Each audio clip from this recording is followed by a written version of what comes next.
Hey everyone, this is the Sergei Berezin edition of Scuttlepuck. That's episode 194. Unfortunately, Pete can't be with us today, but we do have a special guest joining Dale and I, and that's author Kirk McKnight, we have a great conversation with coming up, and we'll get to all that right after Grinder sings Be Me.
Welcome to the Sergei Berezin edition of Scuttlepuck.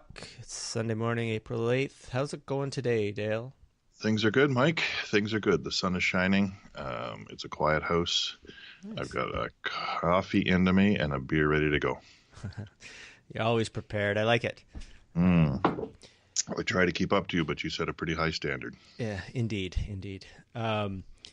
And I guess we've got to start off the show with just a really terrible news, but I think we have to address it. I'm sure everybody probably knows by now, but on Friday night, there was the tragic bus accident in Humboldt, or the Humboldt Broncos hockey team, and now I believe 15 people were killed, and just a devastating evening in the hockey world, and yesterday or last night, tributes around the NHL, around the world, everywhere. Really, going out. And so obviously our thoughts, our condolences go out to everyone affected by that, obviously families and friends and everyone, but what a heart-wrenching event that was.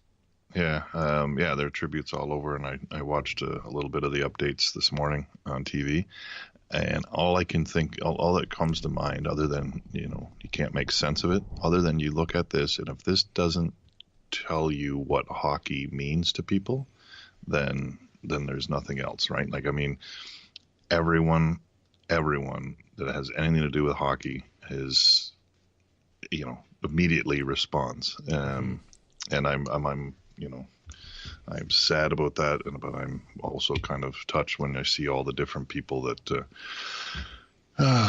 react and have things, including like the Prime Minister and just everyone. So anyway, it's awful. Often the worst events bring out the best in people, and I think that's what we've seen. You saw they've got a GoFundMe page going for, and it's now at $3 million. Which is just another example of incredible. Showing how people think about it. But I think especially in Canada, but I have to think pretty much around the world, anyone who's played minor sports or had kids in minor sports can relate to hopping on the bus and the road trips. We've all done it, and so I think it really strikes a chord because that could have been any of us, really. Yeah. Anyway, it'll be it's fast. It'll be to see what how the tributes actually and the come out and what they actually do to recognize them. But it's a sad day for sure. Yes. So again, our thoughts go out to everyone in Humboldt, Saskatchewan. And if you do want to contribute, go to GoFundMe.com. And now I was looking on this morning, and there's someone else has started Humboldt Broncos ones, which I don't know, it looks a little sketchy to be honest, but go to the one, just look for the one it's over $3 million. That's the correct one. And I know the woman who started it, I think, is just a person from Humboldt, but she said she's been in contact with the team, and they're going to make sure the funds get distributed appropriately. So if you want to help, I think that's probably the best thing you can do, unless you're there and can console people personally. So. Yeah, Right. what a terrible way to start the show, but we're almost done the season. We've got the Panthers playing the Bruins today, which isn't a nothing game because Boston could get first in the East, but because Tampa Bay couldn't seal the deal last night. Yeah, I know, right? But I did want to, before we get into that, maybe it was a fun week. I was down in New Jersey. So it's going to be about you, isn't it? Absolutely. So I hop on. Sorry? Because I got to get something out first. Oh, go ahead. All right, then. Fine. This Wes McCauley, Jaromir Jagr saga that's been going on here for about a month. People saying how Wes McCauley came in the league at the same time as Jaromir Jagr, right? That's what I heard. The fact is that Wes McCauley was drafted in the same NHL draft as Jaromir Jagr in 1990. To be okay, gotcha. As a player. Right. So they were in the same draft. Obviously, Jagr in the first round, Wes McCauley in the 8th. He got drafted by Detroit. He did play professional hockey for 5, 6, 7 years type of thing. Got into reffing because his father was the director of officiating. And so when that is what the connection is to Wes McCauley and Jaromir Jagr, they were drafted in the same NHL entry draft. Done. Gotcha. Okay, so that was a confusion, but interesting. It's it only took me a month to figure it out. Yeah, that's okay. I mean, Merrick and Friedman will have it figured out on this week's 31 Thoughts then, right? Because they're listening and they'll go, "Oh, that's what it was," right? No, they knew it. I didn't. Which is funny. Okay. Like I had mentioned earlier, and I got to go back and listen to 31 Thoughts because I know there was something on there, another thing that we had recently talked about that they brought up. So I know they're listening to us. But anyway, I was down in New Jersey this week with work, and on the flight home, on Thursday night, the Leafs had played in New Jersey, so I'm on this little express flight back to Toronto, and I share it with Scott Wheeler from The Athletic, who we had gone to see in Toronto, and he recently wrote a really great article. I'll put a link actually in the show notes about the Belleville Senators and what a great facility that Belleville has made for them, and not so much that the rink itself it's nowhere near the biggest or the fanciest, but it's the second smallest. Right. When they renovated, they gave the team fantastic facilities, and I was actually talking to Scott because I was like, so is it really like a destination rink for players? Like, are the facilities that good? He hasn't been to all, obviously, in the league, but he said of any of the ones he's been to, it's right there with the Marlies in terms of top facilities. He says it's, players really appreciate having that, which I thought was pretty cool. I had no idea. So that was great. It was neat to meet Scott. And if you ever want to come down for a game, let us know. Yeah, that's right. You can sit with the common folk. That's right. We got good tickets. Hey, I've renewed for next year. I have to admit, we'll have to get Rob Maloney on the show, the COO, because he came on at the beginning of the year. We had him, yeah. I'd love to get him back to have just a post-season review how things went. So I'll put that on my things to do list. But it wasn't a no-brainer that I was going to get tickets. I'll admit it's been with the AHL thing and players going up and going down. It was tough to get really hooked on them, and they weren't a very good team. But yes, but the other thing is their record was not as bad as being in the last in the league or at the bottom of the league. The record really just wasn't that bad. I didn't. Yeah. I get it. Anyway, you need a playoff run, right? Like to get really hooked on these players and it's so much fun. So there'll be next year. That Philip Gustafson, who we watched last night, is a heck of a goalie. The games I've seen, I'm really excited to watch him for a year. So hopefully Craig Anderson doesn't retire and blow that for us.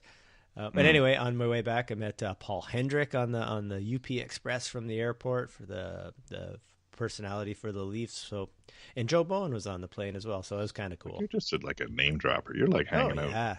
Yeah. They I just went and sat in my seat and they came up and were bugging me, asking for autographs and stuff. I said, guys, Scuttle puck, eh? Scuttle puck. Exactly. Is that you? Can we do this later? But anyway, we have a special guest on today, so we do have to keep moving along. In a few minutes, we're going to bring in Kirk McKnight, author of The Voices of Hockey. So I'm real excited about that.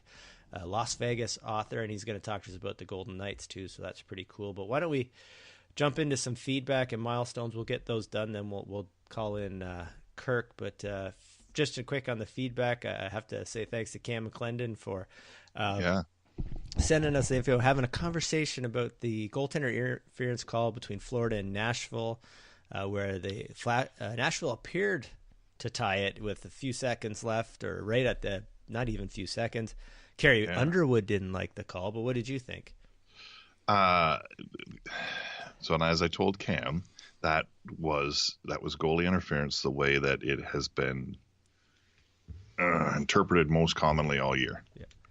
So I do believe that if that was the 7 minutes into the first period, that would have been called goalie interference, and nobody would have been as excited about it.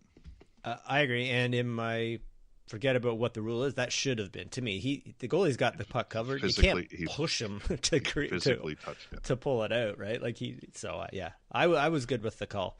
There's one from last night you may have not seen yet, but we'll talk about it. Oh, really? Which one was that? I can't remember. It was a blur. Okay. All right. Milestones. Bunch of different ones. Spencer Fu, first game in the NHL. The biggest probably one is Roberto Luongo, 1,000 games. Wow. And that's a lot tougher to do as a goalie than it is as a skater. That is remarkable. Wow. Varlamov and Carl Soderberg, 400 games each. Philip Grubauer. Pension.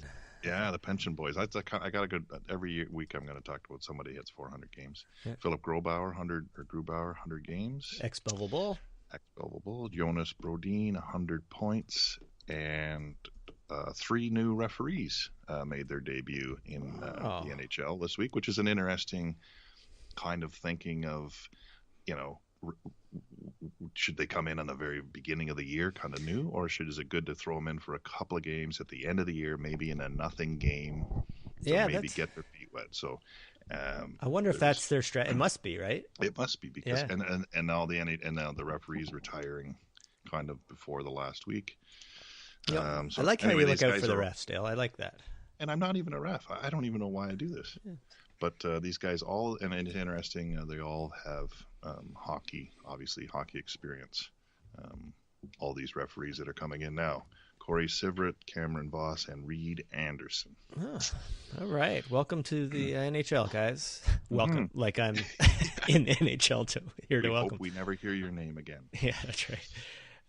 Okay, who's hot and who's not? As we wrap up the season, Washington goes into the playoffs at 8-2 on a hot streak. In the West, Winnipeg ended up the season 9-1, and Anaheim 8-1. Both had won 4 games in a row, which I realize means nothing now, but and who finished out the year poorly? Well, the bad teams. You got Ottawa and Buffalo 2-8-0, and Calgary at 1-9-0. So I haven't gone through all the lottery odds because I don't really care, but I think Buffalo ends up the last, so they'll have the best odds, and they're going to be pushing hard for Rasmus Dahlin. Oh my God! But we know Edmonton's going to win it, so I don't even know how Buffalo will react when they don't get. Yeah, seriously. But for the better of the league, I really do hope they do get it.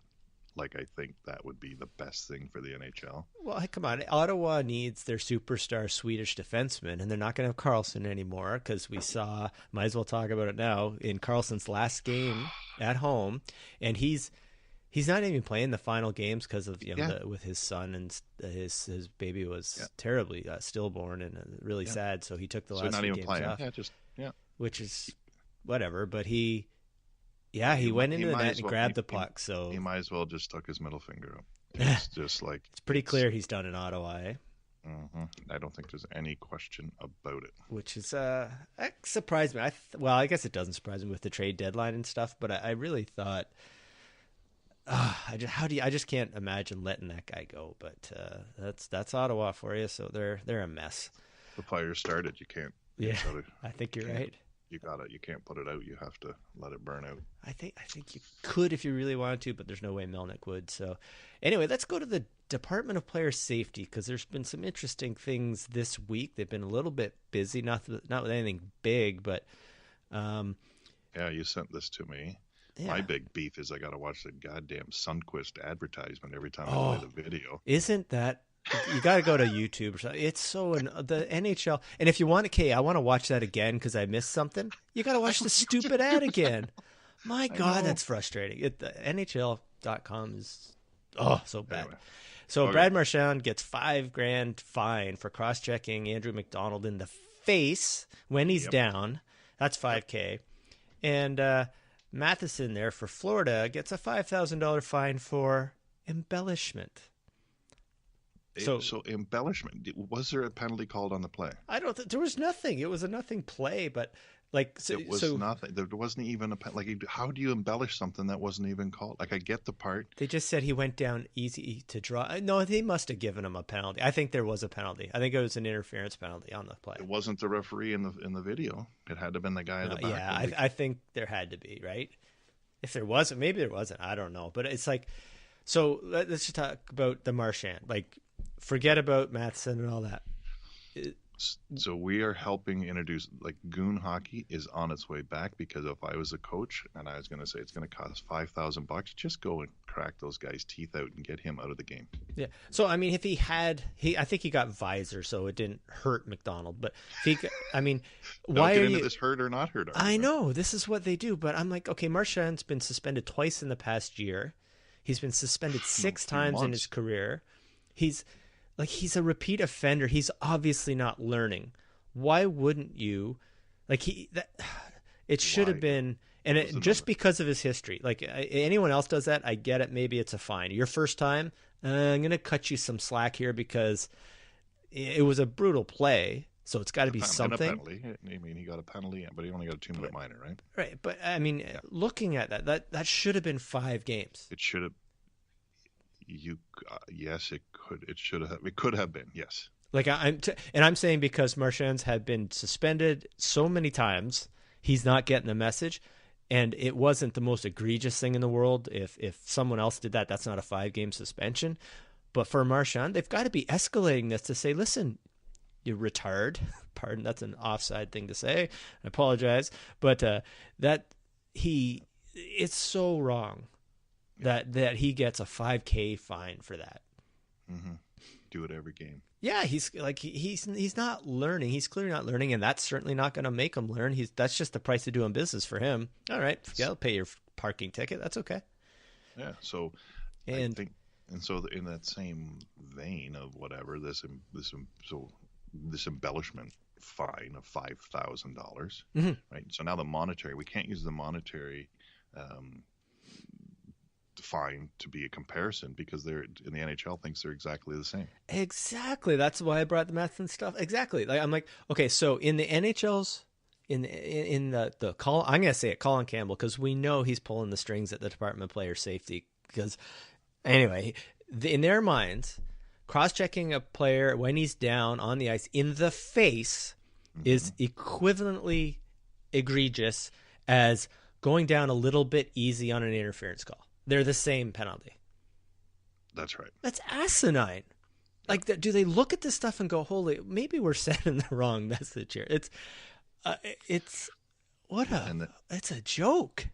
And the other thing is, the only part about the embellishment thing I like is that we're going to try and stop the soccer mentality from entering in the NHL. Because let's face it, it is a huge advantage to draw a penalty, right? Yeah, you know what? I have no problem with that in and of itself.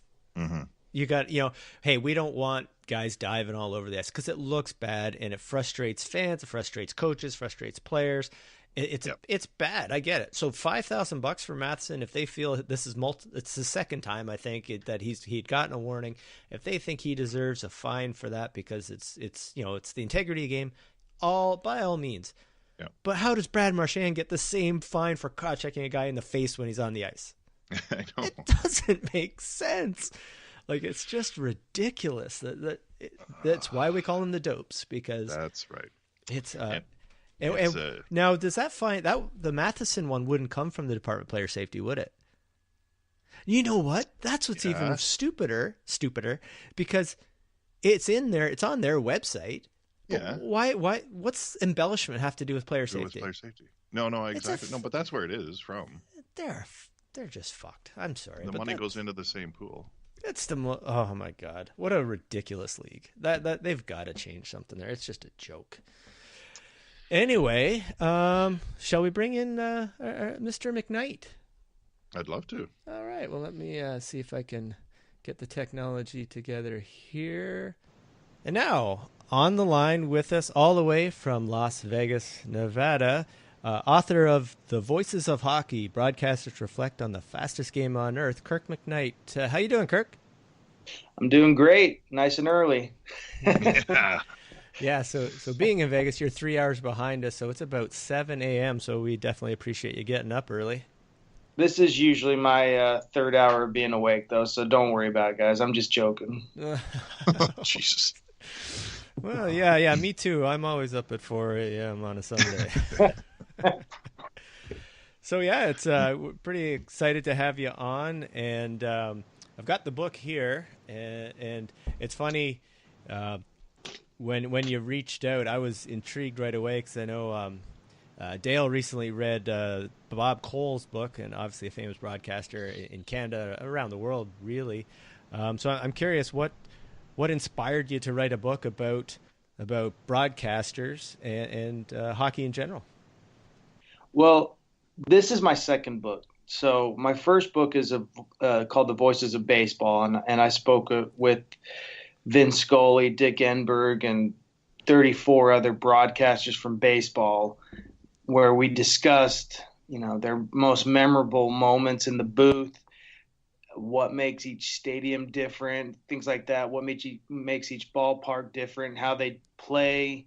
And really the reason I went with hockey was because I already had a foot in the door with Howie Rose after interviewing him for the Mets, and he obviously was at the time the Islanders broadcaster.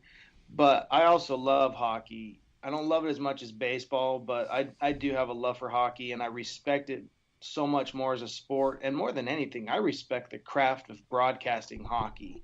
I love baseball broadcasting, but I cannot say enough for those who, really wear out their pipes on a nightly basis calling this game, because it really demands it.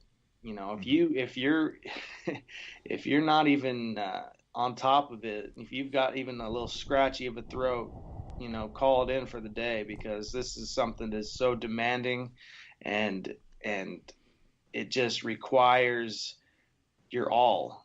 Baseball, you can basically have a little bit of a head cold or something like that and still kind of get away with it with your color commentators and everything like that. But hockey, forget it. And so I knew I couldn't discuss stadiums per se in a hockey book, but I thought, you know what, there is nothing like hockey. There's no other sport like hockey. I mean, you hear, minor league soccer in other countries where you hear about the fans running onto the field and getting in fights with teams, stuff like that, and pretty much any of the lower levels of sports anywhere. But as we can see over the history of the National Hockey League, things that you expect to see on Slapshot and the movie with Paul Newman and the Hanson brothers and everything like that, that stuff really does happen. And so I thought, well, I need to get a collection of these stories, not just the stuff that happens between the 60 minutes of hockey, but all the stuff that, like the craziness that happens, and the Boston Bruins walking into the stands and fighting fans in 1979. Mike Milbury. Yeah, everybody knows it. Yeah, and a guy you see in a suit practically every night on NBC Sports now is a guy that took a guy's shoe off and beat him with it. And so, and I don't know how many people let him live that down. I don't, but that's the beauty of hockey. And so I thought if I could do the same thing that I did with baseball and just get a broadcaster or two from each team and just kind of attack and get and lock down all these stories, it'd be great. And that's really what the Voices of Hockey is. You have Marv Albert, you have Doc Emmerich, you have Jiggs McDonald, and there's 10 Hall of Famers in there. There's 42 broadcasters altogether, and basically they're just talking about glory and craziness. Yeah, you got some big names there. I'm astounded at how you're able to reach out and get all those people. So kudos to you for that. Thank you. They're pretty gracious people. So once you start getting one or two of them, it actually isn't that hard to get the rest of them. Yeah, well, Bob Cole's doing it well. You better do it too. Yeah. So you've got I got, because I think, well, Dale and I will tell, we do a podcast, but like the best thing about hockey is the stories, and who better to give you these stories than broadcasters, because these guys, these see it all. But are there any favorites from the book, or from or maybe there were some that couldn't go in the book or something, might be interesting too, but are there any what were some of your favorites? Well, I like to share the things that couldn't go in the book too, so I'll start with that. Matt McConnell, and the only reason this couldn't go in the book, though, and what he told me is that he thought that Jaromir Jagr would be long gone by now. And when the book came out, and when we were printing the book, obviously Jagr was still playing, at least in the NHL level. But he just told me a story about when he was broadcasting for the Penguins. And there's a question I ask, like, what's the craziest thing you've ever seen? And for Mr. McConnell, who was then the broadcaster of the Penguins, basically when they were playing at the Forum against the Kings, they went to their practice gate, but these fans knew exactly where the bus would be unloading and loading. And so there was just this woman sitting there yelling at Jagr, and he just kind of, he kind of acknowledged her and went in to do the skate. And he came back out, and she was out there still. And she's just this kind of heavier set woman, and he realized the tenacity of her, I guess, and basically walked over to her. She probably wanted an autograph, and she goes, "Would you sign my cheek?" And he's like, "Sure." Oh, no. And she didn't mean the one on her face. And so he signed on her butt cheek, and she said thank you and ran off. And it was clear that she was going to have that autograph tattooed later on. And so that's something that couldn't go in the book, because he's like, and that's exactly what he said. He said, "I thought Jagr would have been gone by now. You better leave that one out." So that's a story I like to tell because it didn't make the book. But I can tell you, Ken Kal of the Detroit Red Wings was one of my favorite interviews, talking about the Red Wings versus Avalanche rivalry, because before the Golden Knights came to town, the Red Wings were my team. And I remember those days, but I don't remember them nearly as much 20 years later. And to have that perspective of the night, March 26, 1997, which is the cover of the book, with Waugh and Vernon fighting each other. But that night, when they got their revenge against Claude Lemieux for his hit on McCarty the year before, and then watching the footage after having the interview, watching the footage and watching like the YouTube compilations and montages, it was great. And it's so great to see somebody like Ken Kal have just so much of an enthusiasm for it. And obviously the Red Wings are crap now, but he's been able to have 4 rings. He's been able to call four rings, 4 cups, and you could tell he still loves his job.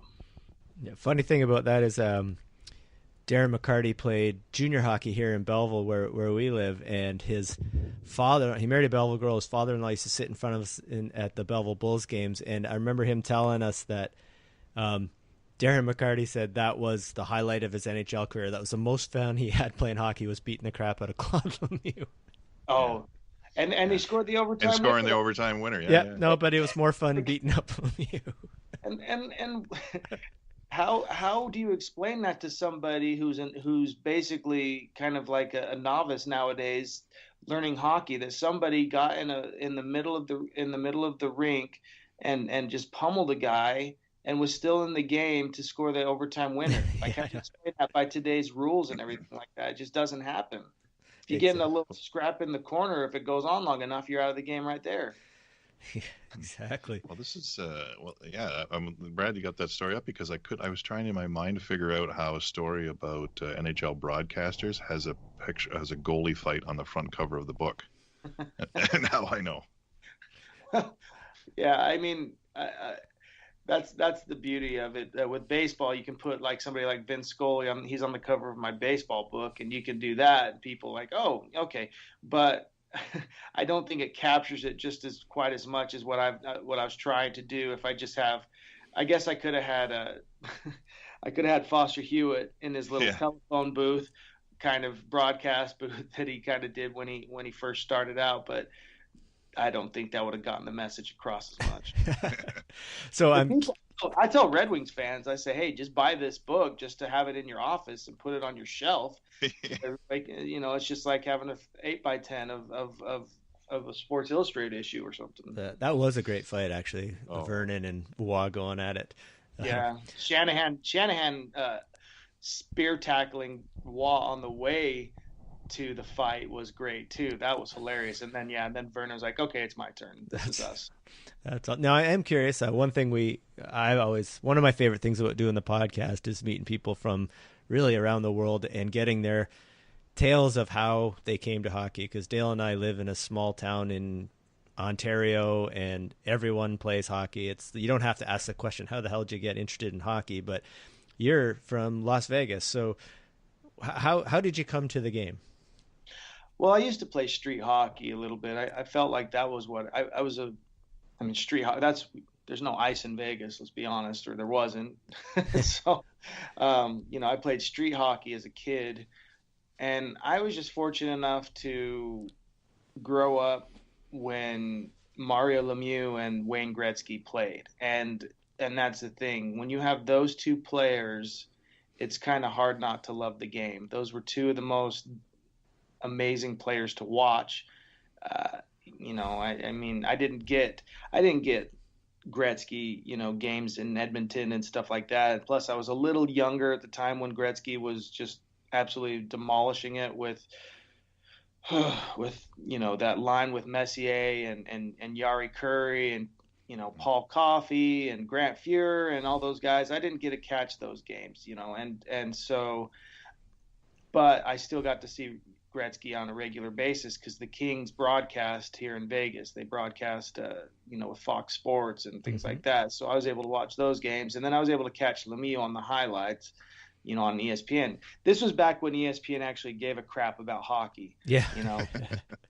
I kind of wonder how far Carlson's goal a week ago got into the ESPN highlights. I seriously wonder if that even made it. I'm sure it did to the top 10 plays, at the very least to the top 10 plays, but that's about it. ESPN just is kind of just abandoned hockey, and it's too bad. I understand the ratings aren't that great, but do we really have to watch politics 24/7 on ESPN now?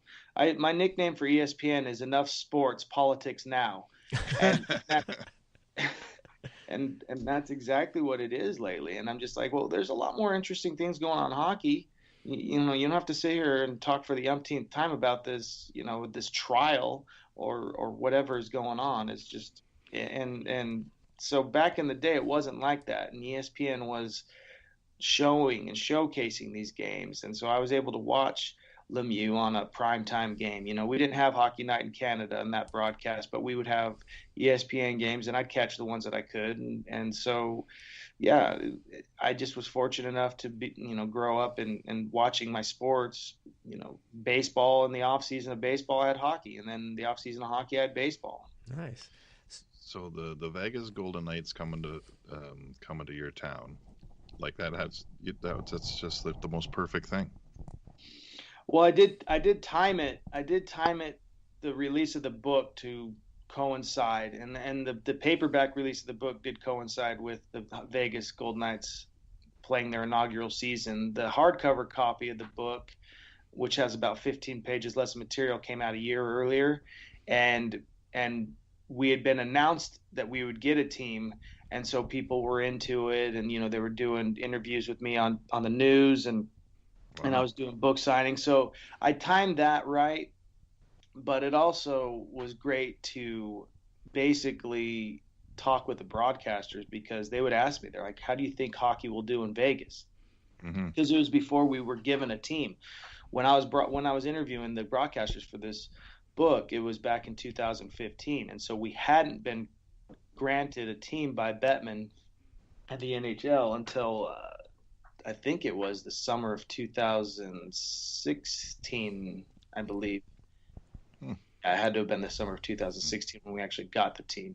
So they would ask me, how do you think hockey will do in Vegas? And I tell them it'll do fine, because even if our team sucks, everybody wants to come to Vegas because why not? You can gamble and you can watch hockey.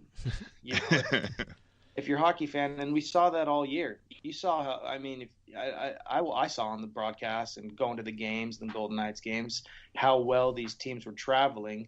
Teams that maybe just travel well in particular or in general, but these almost every team travels well when it comes to Vegas. Yeah, I guess. Exactly. We were very much outnumbered in a few of the games. The Pittsburgh game I went to, definitely outnumbered by Pittsburgh jerseys. The Red Wings game was very heavily Red Winged, and the Edmonton Oilers game that I went to was very heavily Edmonton Oilers. Yeah, it's I follow the Oilers. They're my team, and I know when that was going on, I was just following on Twitter and stuff, all these Edmonton fans, and it sounded like half the city went down. But it's got to be amazing because, obviously just having a team is great, but everybody loves a winner, and Vegas has gone way beyond anyone could have hoped in terms of performance. So what's it been like in the city? Like there's got to be a real buzz about the team. Yeah, I work down on the Las Vegas Strip as a valet, so that's my day job. Haven't quit it yet, but nice. But you see cab drivers wearing Golden Knights hats, and so you say, "Go Knights, go!" That's the thing we say is "Go Knights, go!" And when I'm out on the driveway, obviously I work in a hotel, so obviously the visiting fans are gonna be staying there. And day game, the day of the game, you see people coming out in their jerseys because they're walking the Strip and they're going to go to a couple hotels before they make their way over to T-Mobile Arena. And so they'll be out on the driveway with their jerseys, and I'll just yell, "Boo!" And then look at me and laugh and smile. Or some fans look at me with this, I've seen both. I've seen the crusty looks and I've seen the smiles and laughs. The smiles and laughs were from the Edmonton Oilers because they're like, "Yeah, we can beat you guys, but we can't beat anybody else." What they thought. That's exactly right. Yeah, it's like Minnesota, the Wild. How did we went 0-3 against the Wild? They probably thought we're the greatest team ever. We beat the Golden Knights all three games. Oh yeah. So who's been player wise, like who has kind of captured the fans' hearts, I guess, in Vegas? We've got some pretty great stories, some guys who've been around a while and had just career seasons, and then some young guys too. Who's kind of been the fan favorite? So I guess you guys kind of want the Vegas insider because merchandising, it was Neil and Fleury. I swear when everywhere you looked, Neil and Fleury. And then I ordered a jersey, and I wanted it to be the Marchessault jersey because that was the player I most wanted when we were getting ready with the expansion draft. I was looking at Marchessault's numbers. I'm like, this guy didn't get protected with 30 goals. I know. I can't believe that. You don't protect a 30-goal scorer. I want this guy. And so he's my favorite player. But now, obviously, as the season's unwound and you see players do what they do, Carlson is obviously the hometown favorite. Carlson is our superstar. And it's great that we have the scoring that we do spread out between Marchessault and Perron and Holla and Riley Smith, and James Neal obviously has his, and now we got Tatar. But I feel like Carlson has been galvanizing this team with his superstar scoring. This is a guy who had 5 goals, I think, last year for Columbus, and he's got 43. And just came ridiculous. I think he was third in goals. I think there was 2 in front of him. He might have been fourth. The final stats, but He's third. but what? He got third. Yeah. He got third. Yeah. McDavid was, or Ovechkin was first. Who was second? Line A. Okay. Yeah. Okay. So came in third, which when you consider how many goals we scored, that just shows how everything else got distributed. You got a plus minus. I think his plus minus might have taken a hit last night, losing 7-1, but he might not even have been on the ice during those goals. But his plus minus was almost 50, yeah. and that's just ridiculous. And so everybody's all about Carlson. People want to get the Carlson jerseys, and Carlson's got a supermodel local Vegas girl as a girlfriend and things like that, and he really has kind of captured it. And early in the season, before he just went on these straight scoring threads, it's really easy to especially for the girls. I mean, honestly, the women in Vegas, he looks like freaking Charlie Hunnam. He looks like he could get on a motorcycle and be on Sons of Anarchy, and so the women just took to him big time. They're like, oh man, he's so hot, and making their husbands jealous and whatnot. But I think that's been the guy who for Vegas has really just been the fan favorite. And we all love Neil. We all love all the players. Following the games, you really kind of understand supporting cast much more than when you would just watch the scores and see the highlights. You obviously, Washington, they got Ovechkin. Do they have anybody else? If you're across the country, who knows? But when you're talking about your own team and you follow the team and watch the games, you see the supporting cast and players like Belmar and how they are on the power plays and how they are in just special teams altogether. And when they're gone and they're hurt, and how that hurts the team, and how the team kind of starts to, fall to pieces a little bit and lose some of these games without that presence, then you're like, oh, well, that's the role that he has. And then you got the defenseman Schmidt, who a lot of people are really taken to. I shouldn't neglect Schmidt, because the guy is a clown. He's hilarious. He's got like a ducky face with these like big red pouty kind of lips, and he just has like this, and it's just I don't know. I hope he doesn't get mad at me if he ever listens to this podcast. Yeah. But like, well, I'm sure he will. Yeah, all the NHL players listen to it. So, but I love Schmidt because that's the thing. He has this face where he probably decided early in life, he's like, I better be funny because they're going to want it or they're going to expect it. So if I'm not funny with this face and the facial expressions I can pull, then I don't know what else I can do in life. So that's another one that the fans really love is Schmidt. And of course we love Marchessault because he's the playmaker. And he's this scrappy little guy. In fact, I make this meme and I text it to Dave Gosher every time that Marchessault feeds Carlson. And it's a picture of Karl Malone and John Stockton. So John Stockton's on Marchessault's body and Karl Malone's on Carlson's body. And when those two are standing next to each other, Marchessault is probably about a good half a foot shorter than Carlson. It's hilarious. When you said your team falls to pieces, like you have no idea what that means. No, you're right. When we lose that second game in a row. Yeah, you guys are spoiled. It just shows though a lot of the people in Vegas are just like, oh man, we suck, like third in a row, and I'm like, we've got 109 points. Calm down. Like last night I was sitting there thinking we lost 7-1. I was out to dinner. The game doesn't mean anything. We've already clinched. When we lost the other night, we knew we weren't going to have as many points as Winnipeg. So last night was just kind of like showing up and whatever. But when I found out that Fleury played as long as he did, I'm like, why? Yeah, why even put him in, right?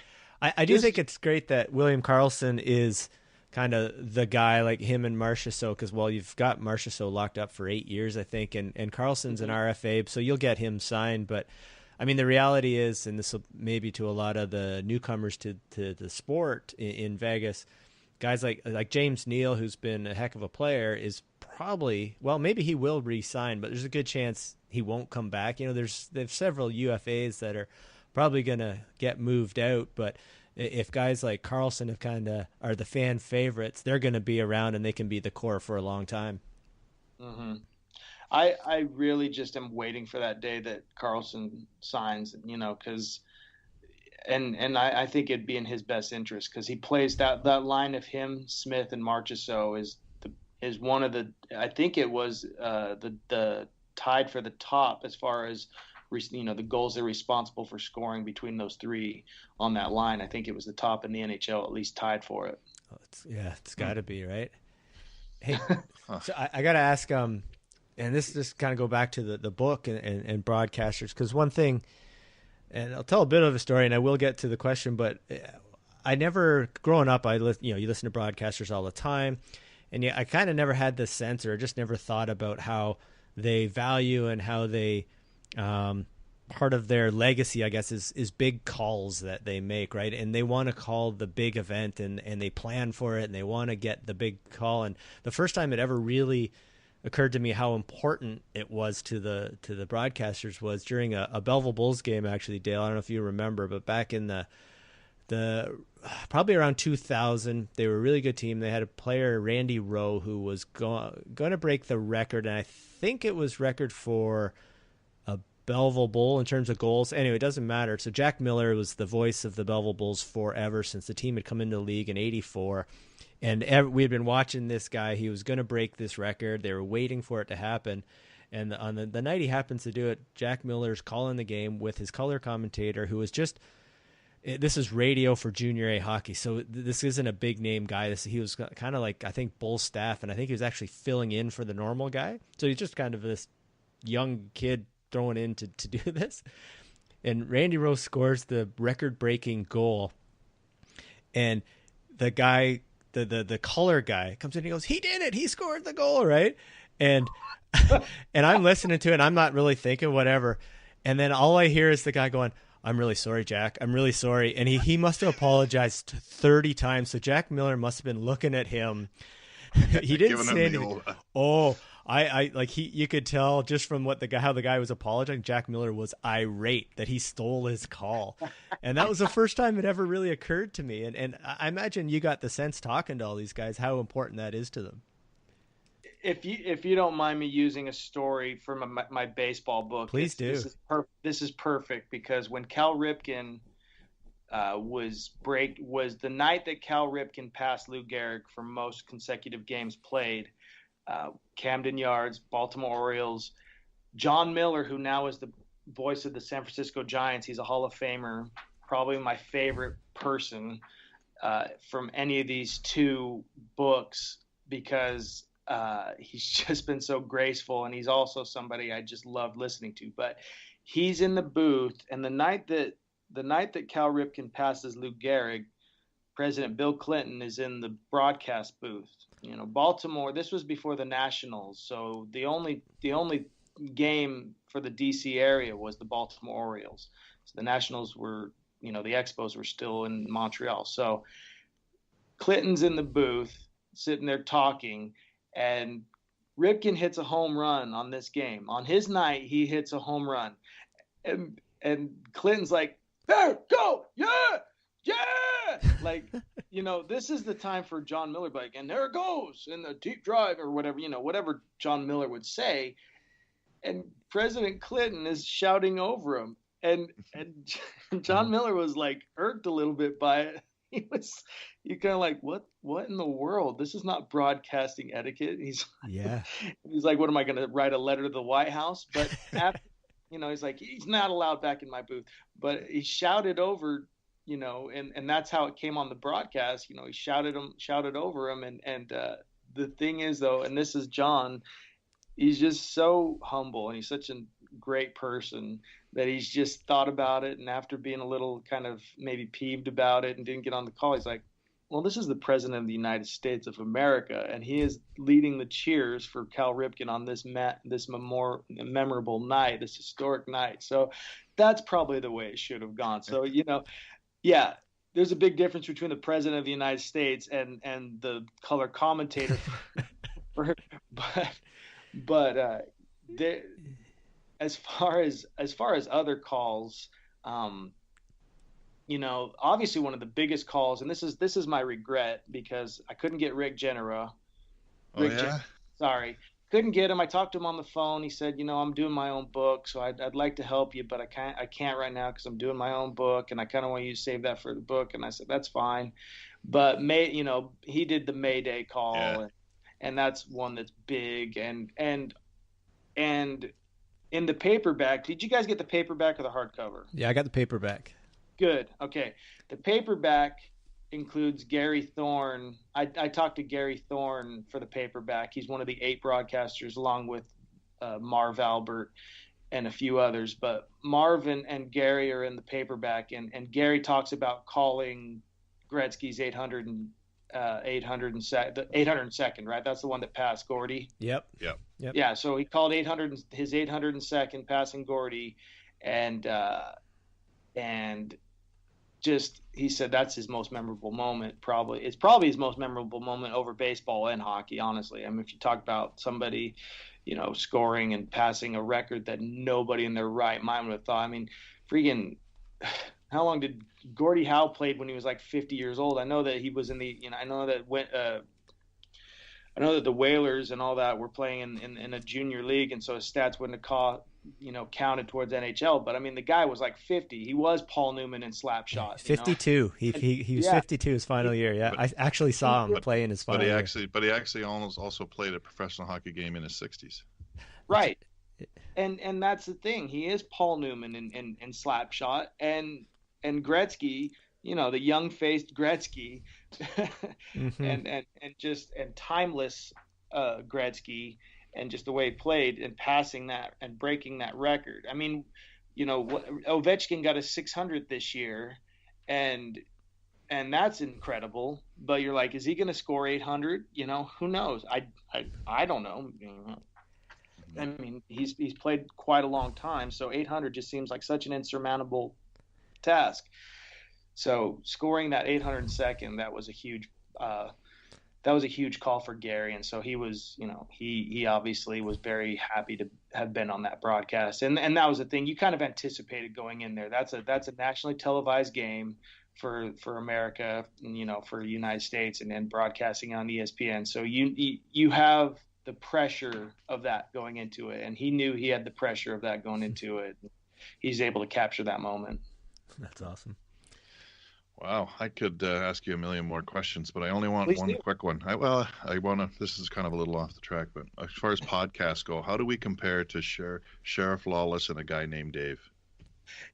I keep trying to get on their podcast, and those guys, I've met all 3 of those guys now, and they're such nice guys. And I made the mistake of shaking Gary Lawless's hand. What? So when you shake his hand next time, tell him that you were on my podcast. I will, because anything will be better than me saying, "Hey, Gary Lawless, Kirk McKnight, author of Voices of Hockey." I'm not that guy, and I can't believe I was that guy, because I know. How did you get into talking to all of these famous broadcasters then? Well, I'm saying I'm not the guy that says, "Hey, Kirk McKnight, author of Voices of Hockey, you might have heard of me." No, you probably have. Troy McClure, you might remember me. I'm actor Troy McClure. No, and I ran into. I like Dan Duva, by the way. I ran into him in a morning skate, and I'd emailed him a couple of times on Twitter, and he said, the local paper asked me what my thoughts were on the new broadcasters, and I said I was happy to have somebody coming up from a junior league as opposed, for the radio at least. I was very thrilled for Dave Gosher, because I already talked with Dave for the Boston Bruins chapter, and he was so fun, such a nice guy. And so when I found out Dave was going to be the TV guy, I immediately texted him on my phone. I said, "Okay, do you need a realtor? Do you need what do you need? I'm here. Let me know. I got contacts. What do you need? I want to ease your, I want to ease you into the city, kind of thing, or help you out, getting your feet on the ground." And I ran into Dan Duva at a practice skate, and he had told me he'd appreciate it like via email, and so he hadn't seen me in person. So I just walked over to him, like, "Hi, Dan, Kirk McKnight," and he's just like, he goes, it amazes me it has taken us this long to cross paths. And I said, I know, because this is, like 2/3 of the way into the season. They've already established themselves as this team that's really the team to watch right now. And it's been really fun. And so I appreciate the fact that we can be, when you're talking about this podcast versus that podcast, I appreciate the fact that you can, pull from within the local, and if this were, broadcast across Canada and across the United States, just to kind of get that local feel of it, that's what's beautiful about these things, is because we're all kind of locals in our own way, whatever town Carlson's from, they probably have already erected the statue and renamed like 3 streets. And because they're probably going to name a couple of streets Carlson in Vegas, I'm sure, soon enough. So we're going to start to see those kinds of things in Vegas. We have streets like Frank Sinatra Drive and Sammy Davis Jr. and Dean Martin Drive and stuff like that, because those are the people that made Vegas. But now Vegas is starting to become a sports town. So you're going to start seeing things that are memorializing some of the players now a few years down the road. It's a little too early for that. It's a little too young, but that's something that we probably wouldn't have expected in a city like this, because we just want your money. That's just want your money.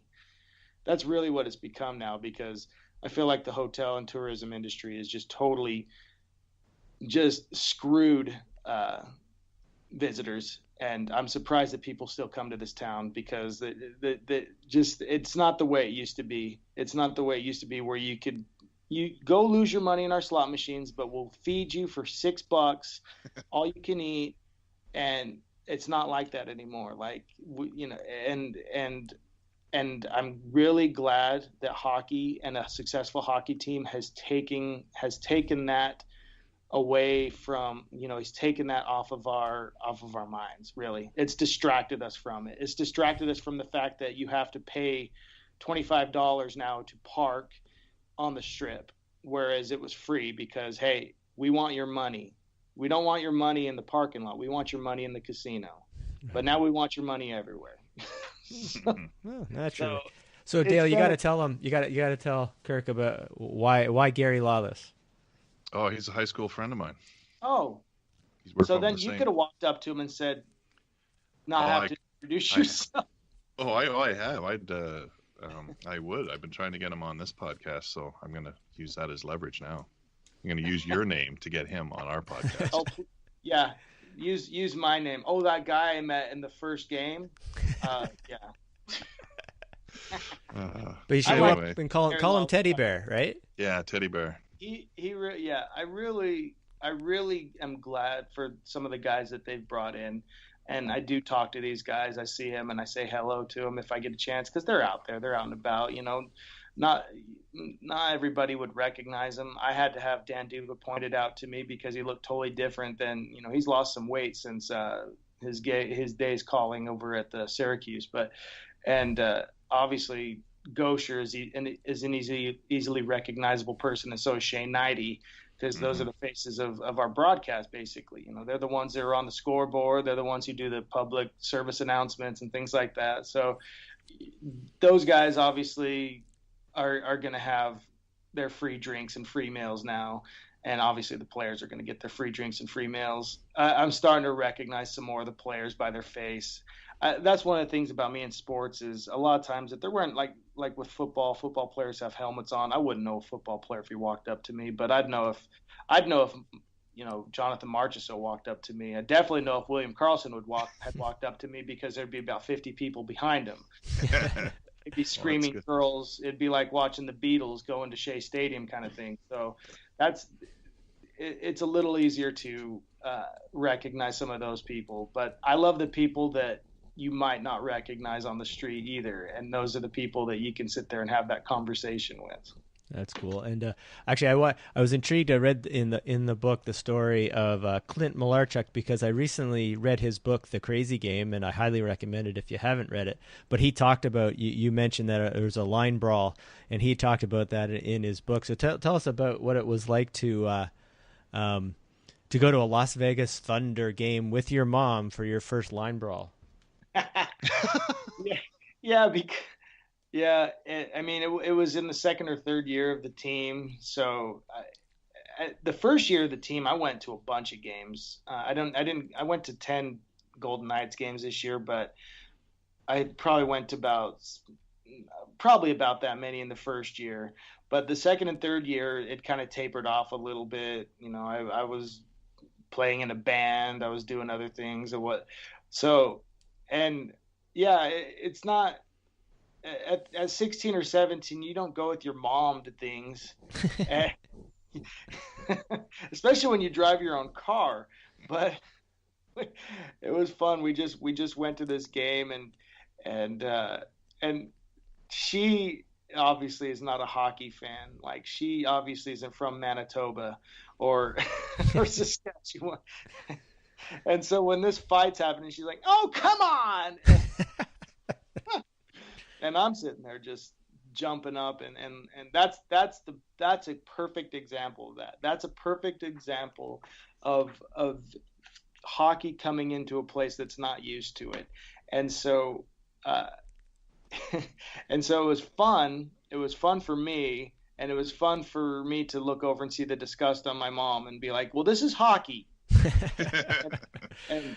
and another good story from the book is when the Dallas Stars, when the North Stars moved down to Dallas, and the people were more used to their football and they were more used to their fast pace and whatever. And obviously hockey is fast paced, but the people just didn't understand. There's this one time when they're doing the face off, and obviously the official is getting upset with the players just encroaching on the puck. So before he even drops it, and he's just kind of holding it there, and he's just pausing, obviously like, get it together and I can drop this.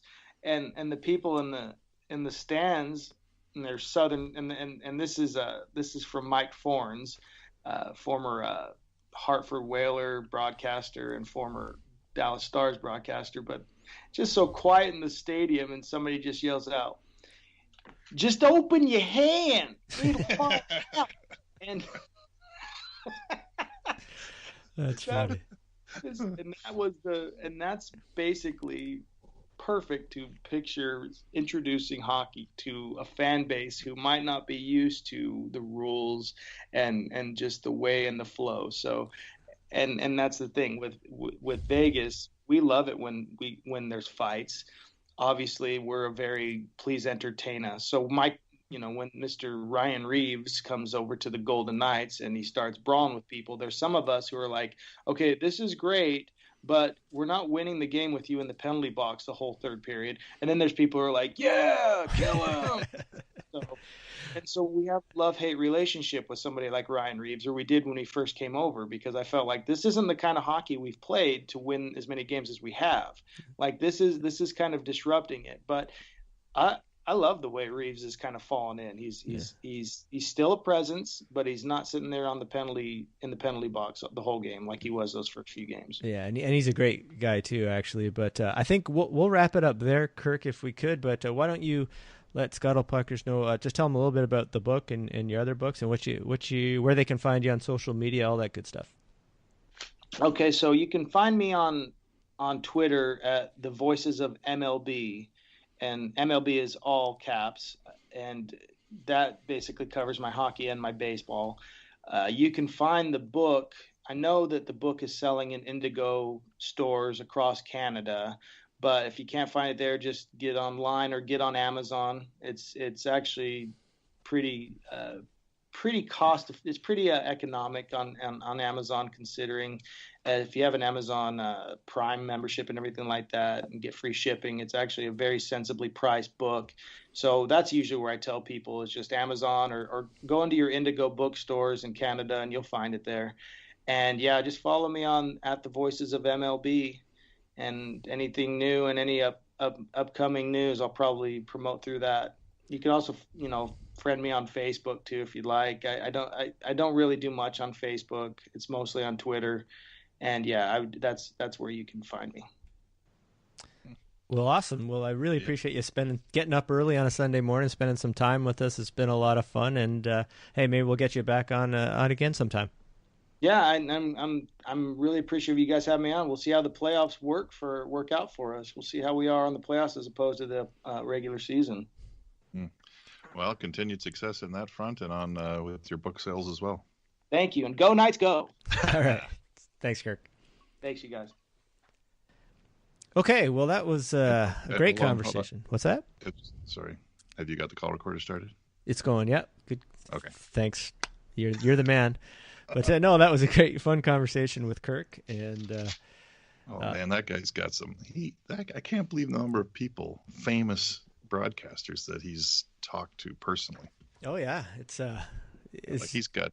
And I mean, you met a whole bunch of broadcasters this week, but I think he's trumped you on that. A little bit, yeah, just a bit.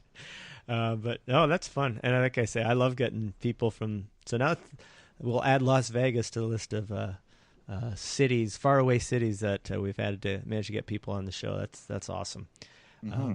So maybe we should jump into the news. There was some big stuff happening yesterday. A lot of big stuff, actually. First, I guess the biggest would have been the Rangers deciding to, I don't know, they probably just the buzzer went, and I think they came out and said, "Okay, Vigneault, you're gone." Yeah, that had to have been about 7 minutes after the end of the game. Don't let the door hit you on the way out. Yeah, so that's just another part of the whole rebuild going on there, the whole blow up and build. So yeah, it'll be interesting today and tomorrow because I think there will be more. Obviously, I got the sense anyway that there will be several others coming. In terms of Edmonton won last night, woohoo, and McDavid ends up with 108 points, so way to go. But I'm hoping Bob Nicholson comes out and says, "Okay, Chiarelli, you're gone." I actually would rather he just said, "I'll let the next GM decide on McClellan and get him a chance to interview everybody and talk to the players." But I suspect he's going to come out and just say, just like Chicago did this week, and they'll say, "No, our GM and our coach are staying," and then Edmonton fans will have to suck it up for another year. Yeah, it will be interesting. I really, not because you would want this to happen, but I really think that the decision to replace a GM and let him decide on what to do with the rest. Yeah. At least if you're going to hire somebody you trust, you might as well trust him to make some decisions. Exactly. And now, big news, huge, probably the biggest news of the week was that Henrik Sedin decided to retire. Sorry? Oh, I thought you were going to say Connor McDavid won the scoring title again. Yeah, no, that's big. Youngest player with Gretzky to do that twice in a row. But the Sedin brothers, after really incredible careers, hang up the skates and had played their last game last night against the Oilers, actually, and got a really nice standing ovation early in the first period. What do you think about the Sedins? I think they're tremendous, and I've been listening to a few people comment on them, and Puck Soup, for one, where they stated they didn't think they individually would have qualified for the Hall of Fame, and that the only way they should win the Hall of Fame as a pair on one plaque. Yeah, and I disagree with that totally. Yeah, me too. And that Wyshynski's entertaining and stuff, but he does have some off kind of strong opinions that I don't agree with, and one obviously being Connor McDavid not even be a consideration for the Hart because he doesn't make the playoffs. But and if you don't agree with him, you're stupid. That's the thing I don't like about him is it's completely stupid thinking if you don't agree with him. I'm like, come on. That's all right. But anyway, but in on this the case, Sedins, I don't. For the Sedins, it is a remarkable career they've had. I thoroughly enjoyed Brian Burke talking about on Tim and Sid and how it came to be. Because never in the NHL ever had two teams drafted 2 and 3, and what he had to do to get to that. I think that was fascinating.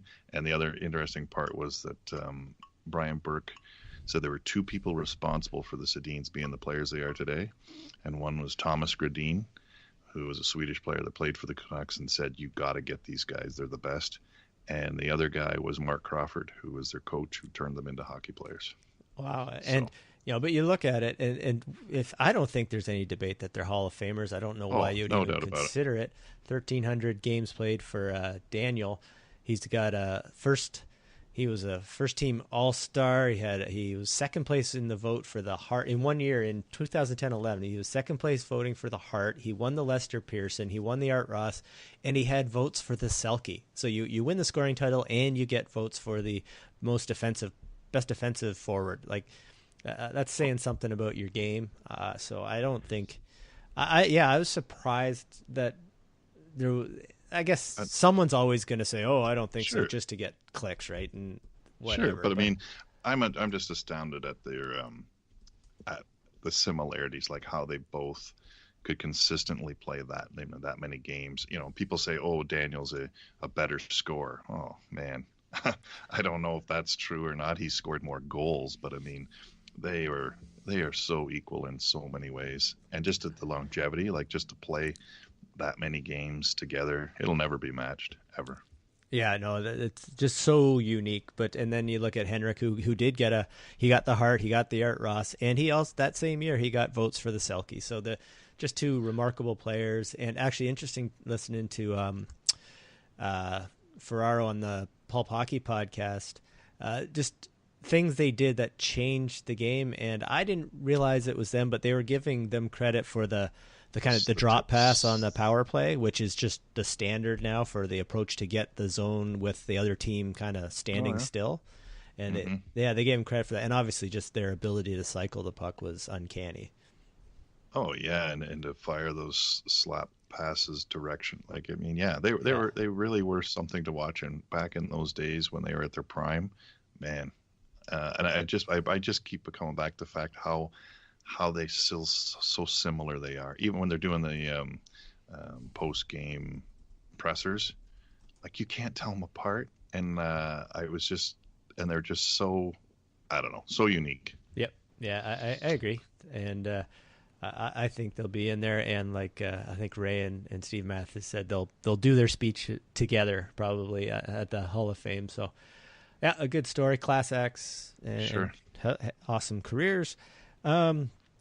We talked about Carlson. Did you read Ken Dryden's article in the Players Tribune this week? I didn't.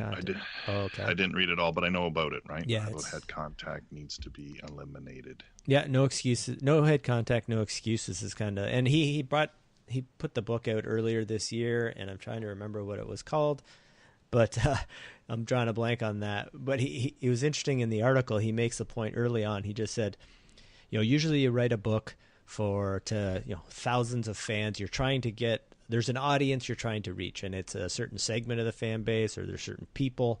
And he said that book was written for one person and one person only. He said it was written for Gary Bettman, because he is so passionate that the game has to change. There's no choice, and Gary Bettman's the leader of the league, and he's the guy who can make this happen. And Ken Dryden's such a good writer, right? And he writes it out very well, very eloquently, and I think it's an article everyone should read. I didn't talk about stats. I know, but I was so thirsty, and I was going to open it up with Kirk, and I decided I wouldn't. So okay, so anyway, it's an article you must read. I'll link to it in the show notes. But he just makes a very compelling argument that for minor hockey, for NHL hockey, they've got to change the rule, because everything we know about head trauma, and basically the rule has to be any head contact, it's a penalty, period, end of story, no excuses. Doesn't matter if it's intentional. If you make contact with the head, you need to penalize it. And he makes a heck of an argument. And interestingly, he said when he wrote the book, he got emails from people he didn't ask for them. He was surprised he got them. And they came from Ray Ferraro, who said, yeah, I'm entirely on board. Scott Bowman sent him an email, said, I've been around forever, whatever, but I totally agree with you. They have to change it. Terry Gregson, who was on the committee with Brendan Shanahan when they brought in the rule changes in 2004 and 5, ex-NHL official, said, we absolutely have to do this. And trying to think, I want to say Pat Brisson, but I don't think it was. But anyways, one of the big agents also contacted him and said, yeah, we have to do this. So the key, there's enough key people in the league. I think the person that would fight it would be Colin Campbell, so they got to get rid of him. But that's, again, I don't know that. I'm just going out on a limb there, so maybe that could be wrong, but I'm guessing. But there's enough significant hockey people on board, and he's just saying it's really just up to Gary Bettman to say, this is how we're going to do it. And because he's a lawyer, he's able to address the whole liability issue. He says, no, you're not. You won't have liability for what's gone on before, but you will going forward. So it just makes sense. Yeah. I don't even know if it needs to be influential hockey people. I mean, it just needs to be people, right? I think he's making the point that you can't say, well, hockey people would never go for it because some of the most influential people do, are already on board. When you think of minor hockey, right? So Ontario minor hockey, remember head contact was a rule introduced 5 years ago? Yep. And oh man, they were calling it often, and it was getting most people, upset, and it wasn't fair, and you can't help it. It was accidental. The guy didn't mean to hit him in the head, but you got called a penalty anyway. Mm-hmm. And I always used to use the argument, right? I mean, tripping, people don't often mean to trip somebody, but they trip them. It's a penalty. Exactly. I mean, the ref doesn't have to prove intent when he assesses a penalty. And I kind of look now, so it's kind of been that 4 or 5 year thing. You go to a minor hockey game, you rarely see it, and I believe it has been greatly reduced. And I think it's just one of those things. You have to take the stance, and time will. It will decrease. It will start to move away, but you got to make that stance and do it. Yeah, absolutely. So it will happen, I'm sure. We got a long one today, and that's good. But so why don't we move right on to the rat hole, because I know you got one prepared for us. Like every week. Yeah. So let's go. Down the rat hole with Dale.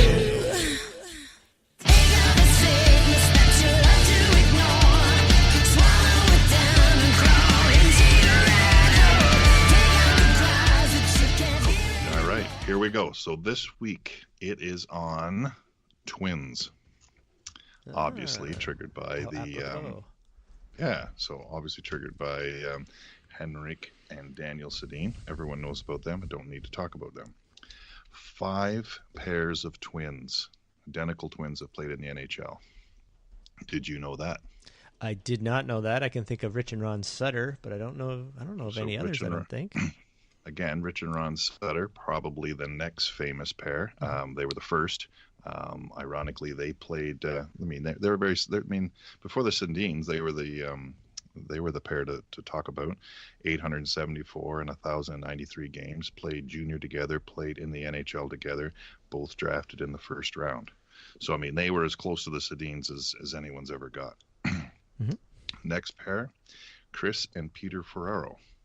74 games and 92 games, both played in the NHL with the Rangers in 95, 96, 97.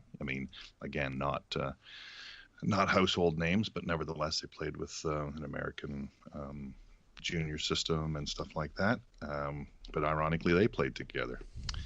Another set is the Sundstrom twins, drafted in the... Is that Patrick? Patrick Sundstrom and his brother Peter. Okay. Patrick drafted on his interestingly identical twins. Patrick drafted in the 1980 draft, and Peter drafted in the 81 draft. Interesting. 679 games for Patrick, 338 for Peter. So, and they played together at the Devils. The last set of identical twins to play in the NHL, I did not know about this till this week, and I know that you don't know who this is. One of them is currently in the NHL and will go into the Hall of Fame, and is currently playing for the New York Rangers. Oh, Lundqvist. Yeah, Henrik Lundqvist has a identical twin brother named Joel, and they actually played against each other December 14th, 2006. Joel played. He was drafted by Dallas. He played for Dallas. Played 134 games in the NHL. He is still playing professional hockey in the Swedish league. Well, see, I had no idea his brother played in the NHL ever. I just knew he was a twin. So Identical Wow. twin, which makes him a Handsome man. good-looking man in most people's eyes. Yeah, and they actually played a game against each other December 14th, 2006. Oh, that's cool. Wow. So, more interesting. So they didn't play together on the same team, but all the other twins did. Yeah, they probably demand to play, because they're like they've got that telepathy or whatever it is. The twins. Did you hear like Alex Burrows is saying like the Sedins they had this like Just grunt. Well, they would chirp almost. He said it was almost like dolphins. They had like these weird noises they would do, and it's like, okay, whatever. All Yeah. right. So anyway, that was the rat hole this week, and for people out there who didn't know that Henrik Lundqvist has an identical twin brother that played in the NHL. Good one. All right. So playoffs coming up. We almost got all the matchups in place. The only thing that could change is Boston and Tampa versus Columbus or Toronto. But Wednesday Which is night, kind of important. yes, the Wednesday night's big. The playoffs start. I can't wait. It's always so much fun. And we are going to kick it off by doing a live broadcast from Rhino Sport and Play in Belleville. Hey, if anybody's out there want to come over and have a few beers with us while we record the opening night podcast, by all means do that. I'm looking forward to it, and we'll I am too. So prepare your brackets. We'll have our brackets done, and we'll go through them. We'll preview all the series. There's some interesting one, and I was just going through the list now, and I'm like, Philly, Pittsburgh. oh yeah, there's going to be some great ones, but I'm looking at them going, like, there's obviously favorites based on where they ranked, but I could see almost any other than Colorado, Nashville. Anyone could beat anyone. Like, talk about parity. Like I could easily see the lower seed beating the top seed in pretty much every series. So it's April Madness. April Madness. We got to come up with a better name. It doesn't have the March Madness ring to it. But we'll find give me a few days. Okay. All right. So I guess we'll wrap it up there. If anyone wants to give us their predictions, they can, or talk about, give us their comments on their favorite broadcaster calls or the book or anything else we talked about, you can email us, scuttlepuck@gmail.com. Probably the most fun is to get on Twitter. I'm at 13Mike31. And I'm at Dale Horde. And thanks for anybody that does reach out. I certainly do appreciate it. Yeah, we love it. And Pete couldn't make it today because he's doing some. Sounds like he got a big VO contract. He's working. He was very excited. I know, who works on a Sunday? That's like against the law or something, isn't it? But he will be back for Wednesday's preview, so we look forward to that. And you can bug him about not being on the show today at Pete's VO, and we'll put links to Kirk's book and the Players Tribute article and other stuff we talked about on scuttlepuck.com. And with that, it's been a long one, but thanks for listening, everybody. We'll talk to you next week. Take care. Social machine, criticize me for playing the scene. Look real hard, and you'll see you're a lot like me. I live my life the American dream, but underneath it's not always serene. In the end, no regrets, no mystery. You look at me, and you only see what you wanna see. I'm just a man.